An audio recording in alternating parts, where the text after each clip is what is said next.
Hai, Assalamualaikum warahmatullahi wabarakatuh dan salam sejahtera. Di sini saya teruskan, saya ingin mempromot video yang seterusnya, iaitu dalam e-book Business as a Hipster saya. Bab 6 ini saya ada menulis mengenai perkara yang perlu anda tahu. Perkara yang perlu anda di luar sana tahu sebelum memulakan perniagaan, sesuatu perniagaan. Tak kisahlah perniagaan yang berasaskan makanan, pakaian dan sebagainya. Di sini saya ada menyenaraikan 11 perkara yang perlu anda tahu sebelum perniagaan sendiri. Umumnya setiap usahawan mempunyai pengalaman bisnes yang tersendiri. Jika anda membaca mengenai sejarah ringkas perjalanan sebagai seorang usahawan,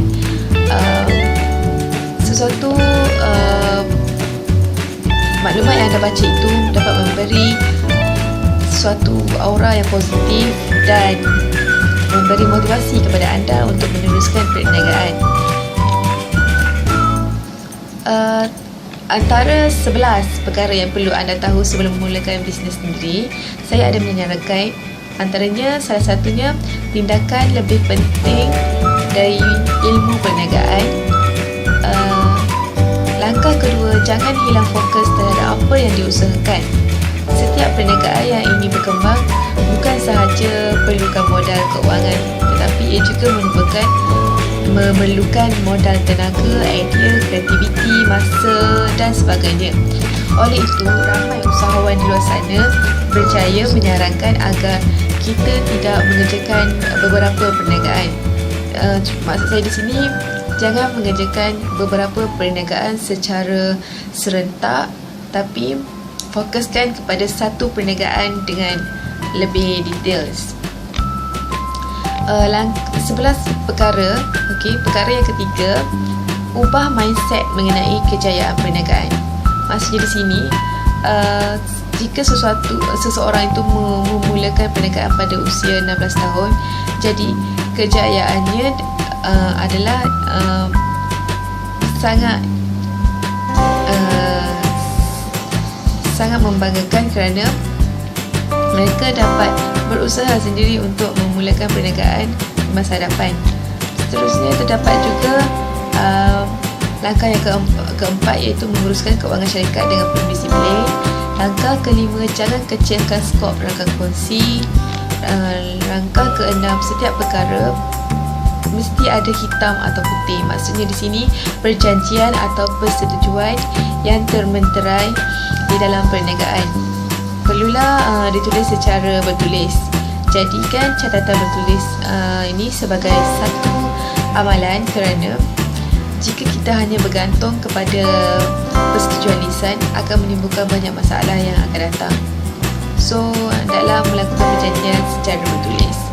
Seterusnya, langkah ketujuh, bekerja adalah aset yang bernilai. Dan langkah ke-8, pemasaran adalah nadi perniagaan. Langkah ke-9, perlu ada mentor dalam perniagaan. Seterusnya, langkah terakhir yang ada saya tulis dalam e-book Business as a Hipster ini, langkah ke-10, iaitu perlukan modal yang mencukupi untuk mengubah dunia perniagaan. Untuk details yang lebih lanjut, diharap anda dapat menonton video saya ini sehingga habis, kerana saya ada menyediakan video yang berguna untuk anda sebagai panduan. Terima kasih.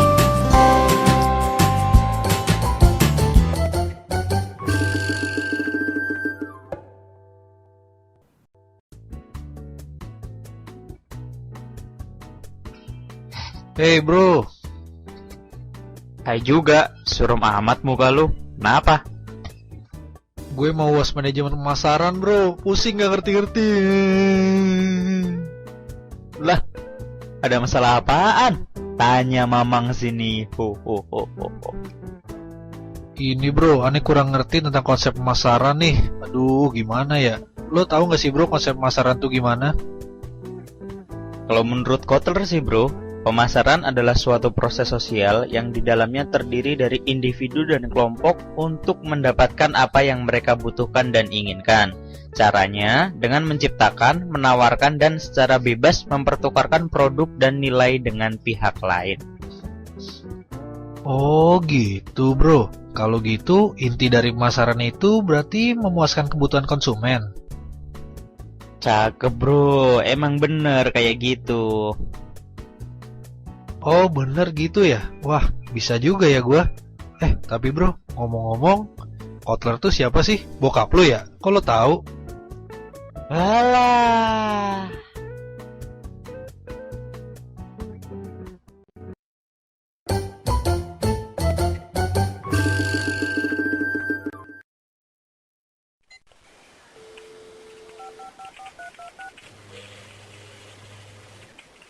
Selamat siang mas, bisa ganggu sebentar nggak? Oh iya mas, boleh. Memangnya ada apa mas? Begini mas, saya mau tanya. Tahu nggak bagaimana pemasaran memberikan pengaruh pada nilai konsumen?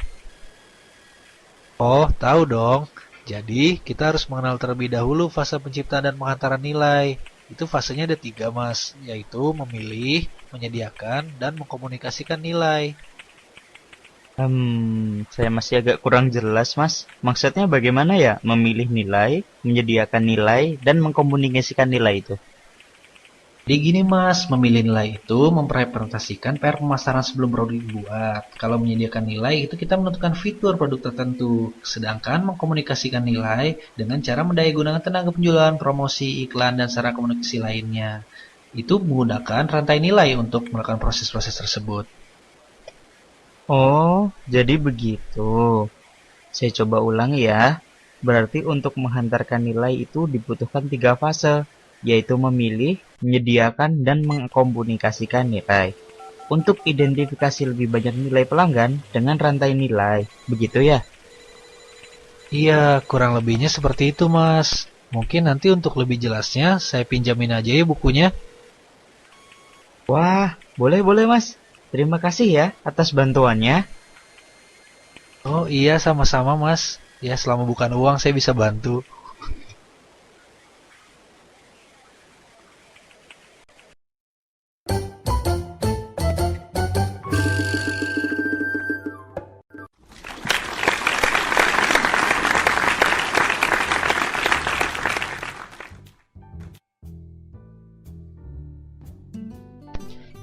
Selamat malam pemirsa sekalian, selamat datang di acara pemasaran dan solusi. Perkenalkan di studio sudah hadir Bapak Alvin, pakar pemasaran yang terkenal. Selamat malam Bapak Alvin. Langsung saja, tema kali ini merupakan rencana pemasaran. Coba Bapak sampaikan mengenai hal tersebut. Ya, Bapak Ibu sekalian, saya coba sampaikan mengenai rencana pemasaran. Rencana pemasaran merupakan instrumen sentral dalam mengarahkan dan mengkoordinasikan usaha pemasaran. Ini dalam siklus perencanaan implementasi terdapat 4 fase perencanaan korporat. Nah, dalam perencanaan kantor pusat, perusahaan membuat 4 perencanaan. 1. Definisikan misi korporat. 2. Menentukan unit bisnis strategi atau SBU. 3. Menugaskan sumber daya pada SBU. Dan keempat, menilai peluang pertumbuhan. Bapak Alvin, kita ketahui bersama bahwa misi Google adalah mengatur informasi dunia dan membuatnya dapat diakses dan bermanfaat secara universal. Bagaimanakah dari keterangan Bapak di atas mengenai perusahaan untuk membuat misi perusahaannya? Baik Pak, sebelumnya di atas mana ya Pak ya? Di atas saya tidak ada apa-apa nih Pak ya, tapi tidak apa-apa, biar saya jawab. Jadi untuk definisikan misi perusahaan Pak, pertama kita harus tahu bisnis apa, siapa pelanggannya, nilai pelanggannya apa, dan akan menjadi apa bisnisnya. Nah ini akan dibentuk dalam visi dan misi. Misi punya 5 karakter, yaitu fokus pada tujuan terbatas, menekankan pada kebijakan dan nilai, definisi bidang kompetitif, pandangan jangka panjang, dan harus pendek. Nah, Ted Levis, seorang pakar, menyampaikan bahwa perusahaan harus melihat bisnis sebagai proses memuaskan pelanggan, bukan barang. Untuk menyokong hal tersebut, terdapat 3 dimensi pelanggan, yaitu kelompok kebutuhan dan teknologi. Dengan demikian, SBU dapat terbentuk. SBU itu merupakan sistem bisnis unit ya, jadi itu bertujuan untuk mengembangkan strategi terpisah dan menentukan pendanaan yang tepat. Nah, di sini harus dilakukan analisis-analisis.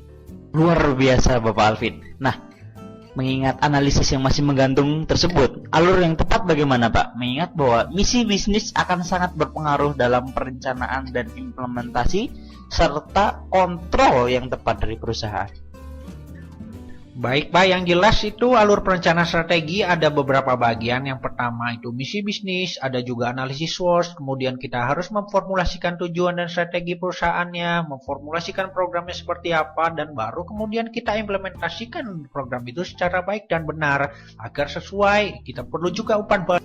Baiklah, terima kasih Bapak Alvin atas kehadirannya, penjelasannya sangat singkat, jika lengkap mungkin akan selesai 2 jam. Terima kasih kepada semua pemirsa yang hadir di acara ini. Sampai dijumpa di acara selanjutnya di Pemasaran dan Solusi.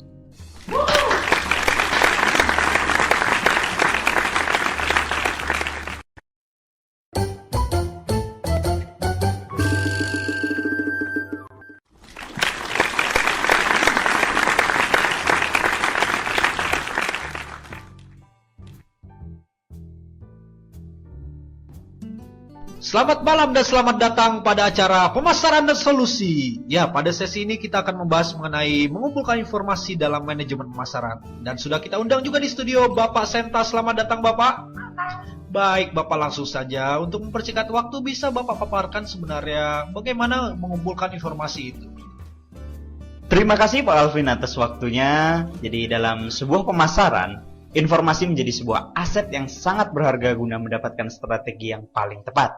Seorang manajer harus menganalisa informasi dari laporan internal untuk melihat peluang dan masalah penting lainnya. Yang pertama adanya siklus pemesanan sampai pembayaran. Jadi catatan internal tentang proses pemesanan barang sampai barang dikirim ke tempat harus terdokumentasi.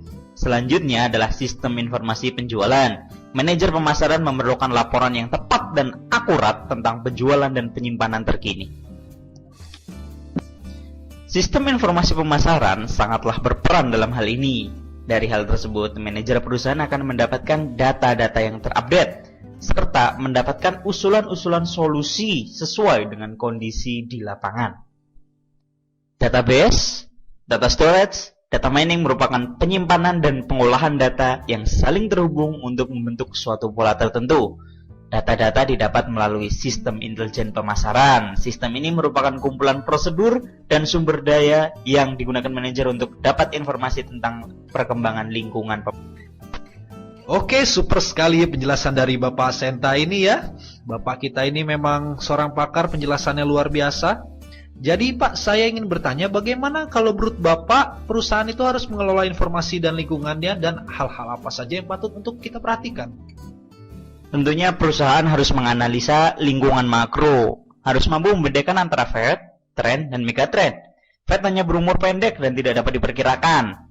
Tren itu merupakan suatu arah kejadian yang memiliki momentum, sedangkan megatrend digambarkan sebagai perubahan besar dalam sosial, ekonomi, politik, dan teknologi.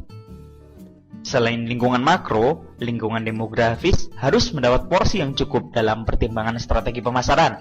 Perlu Bapak ingat bahwa The Singer Company mengalami kerugian karena terlambat merespon perubahan yang ada dalam lingkungan rumah tangga, yaitu semakin banyaknya istri yang bekerja. Baik, luar biasa sekali penjelasan dari Bapak Senta. Sebentar ya Pak, beri saya waktu buat mengingat ini sebentar. Oke, saya sudah ingat Pak. Baik, tepuk tangan untuk Pak Senta. Ya, jangan kemana-mana tapi pemirsa ya, karena kami akan kembali setelah pesan-pesan berikut ini. Tetap di Pemasaran dan Solusi.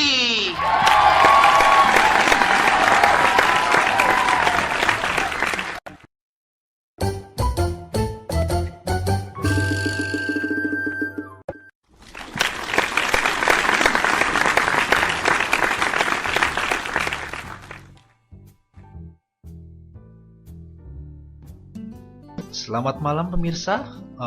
Berhubung presenter sebelumnya sedang ada urusan, jadi saya kebetulan menggantikan. Jumpa lagi di acara Pemasaran dan Solusi. Jadi kita di sini masih bersama Pak Senta. Di sini masih Pak Senta ya? Masih. Oke, pada sesi sebelumnya Bapak membahas mengenai lingkungan. Bisa bawa teruskan gimana? Terima kasih Bu Alvin. Pemirsa sekalian, kekuatan utama demografis adalah populasi. Mengapa demikian? Karena masyarakatlah yang membentuk pasar. Para pemasar sangat tertarik dengan ukuran, pertumbuhan populasi, distribusi usia, bauran etnis, tingkat pendidikan, pola rumah tangga, dan karakteristik. Pertumbuhan populasi yang eksplosif memberikan implikasi besar pada bisnis. Populasi besar bukan berarti pasar besar, bisa juga berarti berkurangnya lahan produksi. Bauran usia merupakan pengelompokan yang penting. Ke segmen usia mana produk dipasarkan? Contoh Tri, dipasarkan dengan segmen anak muda. Etnis mempengaruhi selera konsumen untuk memilih suatu produk. Sedangkan kelompok terdidik akan membuat produsen harus lebih cermat dalam spesifikasi sampai hal terkecil. Hal ini dikarenakan kelompok terdidik akan lebih memperhatikan detail barang. Oke Pak, berarti bisa saya simpulkan tergantung faktor kelompoknya juga Pak ya. Misal yang hitam ya mungkin dia lebih senang dengan coklat atau yang hitam-hitam gitu ya Pak ya.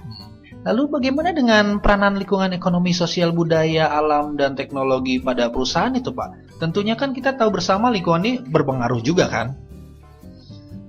Dalam lingkungan ekonomi, yang perlu disorot adalah daya beli masyarakat.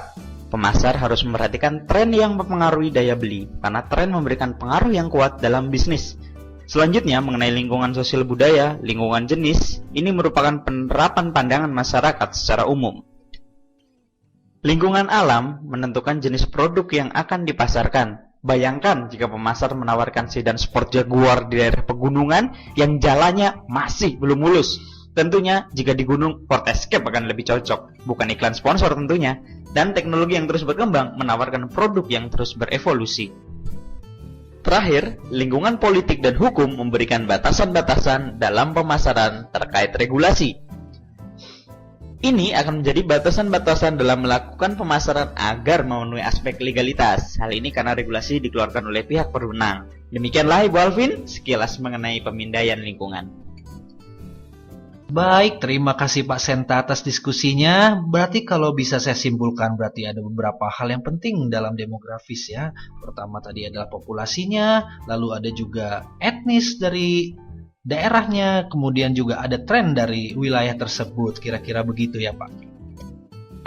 Terima kasih sekali lagi Pak Senta atas diskusinya. Yang perlu kita ingat bersama pemirsa bahwa pemasaran yang baik akan selalu memperhatikan setiap detail lingkungan berdasarkan suatu metode pengumpulan informasi yang valid. Sekian dari kami. Terima kasih Pak Senta. Sampai lagi kita berjumpa di acara Pemasaran dan Solusi.